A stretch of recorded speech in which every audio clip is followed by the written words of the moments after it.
Hello, this is Coach Mike from winningstockcoach.com. Going to get started with our weekly market overview video for the week beginning June 1st, 2015. Another month, and we're into the summertime.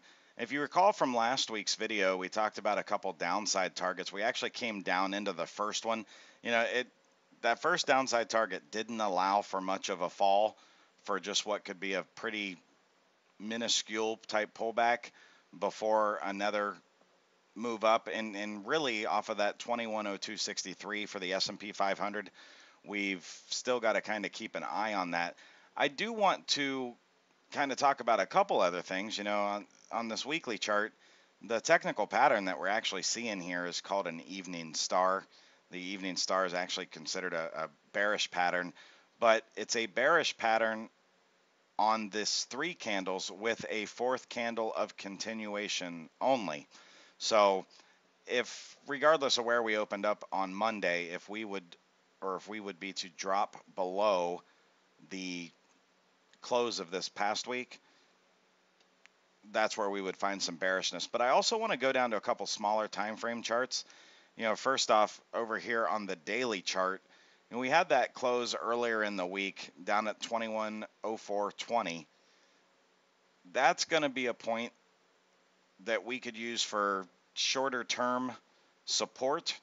And I mean, in kind of just to kind of get that, hey, if we get a short term up or down move, if it's going down, we need to get through that 2104.20 before we look for short entries. But on our intraday charts, and I'll go to the 60-minute chart over here, you'll kind of see that after this big drop, we now had a lower high. And right down in that range, right about 2100. And, really 2100 for the S&P is kind of my magic number moving forward. If we give up that 2100, we'll probably see that 2076.73 area would be a very, very likely decline if we were to get that. Now, I'm going to go back over here to my daily chart and talk about topside now, because if we do start moving up, where are we going to look for? Right now in the pattern that we're trading in, the topside area, I would go with just kind of a short-term trading mentality up to the 2123.48 area, maybe even the 2130. Those would be resistance points I'd look at, and if we started to make an up move, I would day trade to those areas, maybe do an overnight trade, a Monday, Tuesday type thing. But I would actually let it make a new daily high close before I entered a swing at this point for a long. We talked about for a few months actually that this 2120.67 plus or minus 0.5% is what we were looking at. We talked about how it could be a kind of a wild ride to even get there, and we kind of shot up here. And if you really look at it, with the exception of a very small move above here, we kind of hung out in that same area way too long, with 3 tops before it, and actually 4 tops here, 5 tops if you want to really consider it. And then when it finally broke out of it, we were unable to do more than just about a 0.4% move on the breakout before declining and giving up the breakout point. So really, really, really close eyes on the S&P this upcoming week for around 2100. It's not very far. Drop 7.5 points and you're below it, and that could get you that decline down to the 2076.73. The other big thing to look at is if we were to have like a bad week, then you would actually be looking over again here on this weekly chart down into this area, 2053. So if we're going to be on the short side, if the market does decline more and give us the inclination that the short side is what we need to be trading, let's keep a short-term mentality still, because we have a market that's still continuing to make higher highs and higher lows. Moving over now to the DJI, that's the Dow Jones Industrial Average. Actually, looks like I neglected to remove that one. We hit that last downside target spot on before this last up move. Anyway, on this little decline, I'm actually looking right around this area, 17,612 as a low price. We want to watch our weekly close support range of $17,712.66. If we get below that, we could actually end up down in the 17,222, 223 area. This one is actually, the DJI is better set right now for a swing to the short side. Any continuation on Monday, I would actually look at scaling into a swing, and I'm not necessarily saying for the Dow Jones Industrial Average, but Dow Jones stocks, Apple, Goldman Sachs, Visa, that you might be able to find a little bit of limited risk if you scale into it, take a 1/3 of your normal position size, and then if the Dow gets below that 17,712, look at adding the other 2/3 for trading into this lower range. It could be quite profitable for the stocks that you might trade off of that.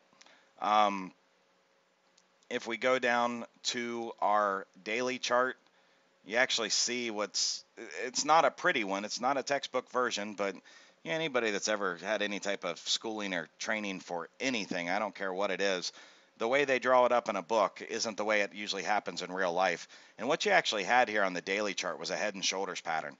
You see that your neckline area in here, it popped off the neckline to give you the right shoulder with a quick decline. And Friday closed below that neckline, which should give us at least a short-term decline, even if it's not going to fall very much. It should at this point at least get us down to that 17,840 area to 842. 17,840 to 17,842. If not down into that 17,642.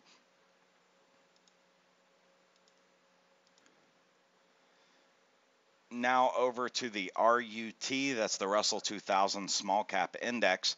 We talked over the past few weeks about trading between the support and resistance. We saw it hold a prior weekly swing high on this move here, and it really failed at just shy of your resistance point, very, very close to the resistance point before the decline last week. Now this one's a little bit iffy here, very, very iffy in the sense that it actually still could have a good possibility on an up move to get into this 1287.52 area, and on a down move too to this 1193.52. I don't like to normally put out specific type trades in the market overview video, but a tradable ETF for the RUT is the IWM, and we're going to go over there. And you see the chart's nearly identical because it's just a replication at a cheaper price. But if we were to look at those same projected points, and I'll draw them here on the chart, you'd see the 118.58 here.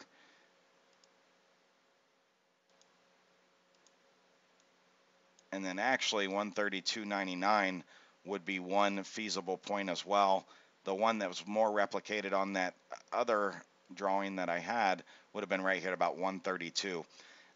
Anyway, you see we're looking at basically a $5.50 decline to a $8 incline or increase in price. If you look at your July monthly options, you could actually do what's called a strangle, take both sides. The reward to either one of those targets, whether it be the 132.07 or this 118.58, would give you a profit percentage on either the puts or the calls well greater than 100%, which means to take both sides and not even have to be right on which side it's going to hit, with still having a month and a half for it to get there. To take the both sides, that means even if you took a complete loss on one of those two sides, the fact that the other side would make a profit that exceeds 100% means it would pay for the loser, and then what would be remaining would actually be your profit for the trade. So, what I'm getting at with that is if I dump the exact same amount of money into both sides, and my put contracts trading a 120 put happen to make 150%, but I lost 100% on the 130 calls, well, it really wouldn't be that big of a deal, because if I got 150% on my puts, the outcome would still be a 50% profit for the trade. So I don't really put out trades in this video, but that's actually one that's a very, very simple requires very little explanation and could make you money, but I would go with the July monthlies. They expire July 17th. Finally, we're going to go over to the NDX. That's the NASDAQ 100. You know, we had a little bit of a down week, but the funny thing is here, the NDX actually held that prior support level where it bounced off of a few weeks ago, but it failed to break that swing high or hold above it when it had broken it earlier in the week. So really, really simple on the NDX. This is actually probably the easiest index to try to attempt a trade plan for. And, you know, we could do that through trading the QQQ, but really, really simple for a swing trade. Let's just look at these values. This weekly closing value, 45.3678. If we break above that, we could take calls for the 46.90 target area. If we fall below 44.58, we could take puts down into this 42.84 or 42.15 target area. Very, very simple, easy type trade plan that simply all you have to do is not even try to figure out what it might do right now while it's between these two little lines, but simply react to what it does if it leaves this consolidation area between these lines. If it goes above, you have a very simple calls play. If it drops below, you have a very simple puts play.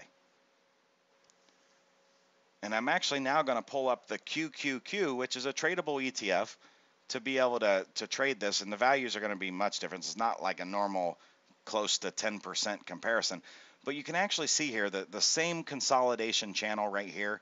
You know, if I put it on a daily chart, it might look a little more awkward, but there is the trading for your weekly stuff between there.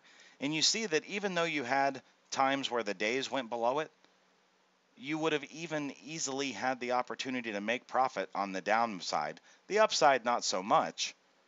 But when we look through this weekly, we've got a very simple, very easy way to trade this. A simple failure of 108.69. We could take a very easy trade into a target area of 105.12. Now, it might not sound like a big trade, but that's going to be at least, even trading the July monthlies, if you traded on the 108.69 failure, a 108 put, down into that 105 target area, you're looking at anywhere from 65 to 92%, simply depending on how many days it takes to get there. Now, the risk side of the trade is even easier to explain. If you made your buy on the failure of 108.69, a rise back above that line would be your stop out. So you're going to be entering a trade where your risk is very, very minuscule compared to the reward, so long as you're disciplined enough to actually be able to exit. So right now, the important thing to understand about what I've been going over with this entire video isn't just that, hey, I talked about a couple trades you might be able to find. It's actually to see that the markets are trying to tell us something right now. They're trying to tell us that right now we cannot necessarily put a lot of clout on last week's down move. We cannot put a big emphasis unless it does a little more. For the SPX, can it go below 2100? The chart looked bad. It looks like it's going to go down further. If I had to guess, I would say that yes, it's going to go down further. But I don't guess with my trading. I react to my trade plans. And if the SPX loses 2100, I don't care that right now it's 7 points above that, and that'd be 7 extra points that I could get if it fails 2100, because I don't want only the 7 points. The risk is not worth the reward to be trading just for a bounce off of 2100 on the SPX. For the Qs or the NDX, it is not worth it right now to try to trade between this consolidation range. It is worth it to wait till the consolidation range fails or is broken out above to trade the momentum trade. And that's what we need to be focused on in this upcoming week.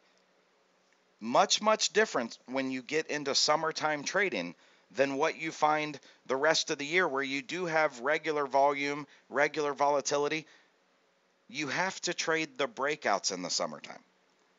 To be an effective and continually profitable trader, you have to wait for the breakouts. It's not a matter of the red candle, green candle game of if you can make a couple pennies up or down.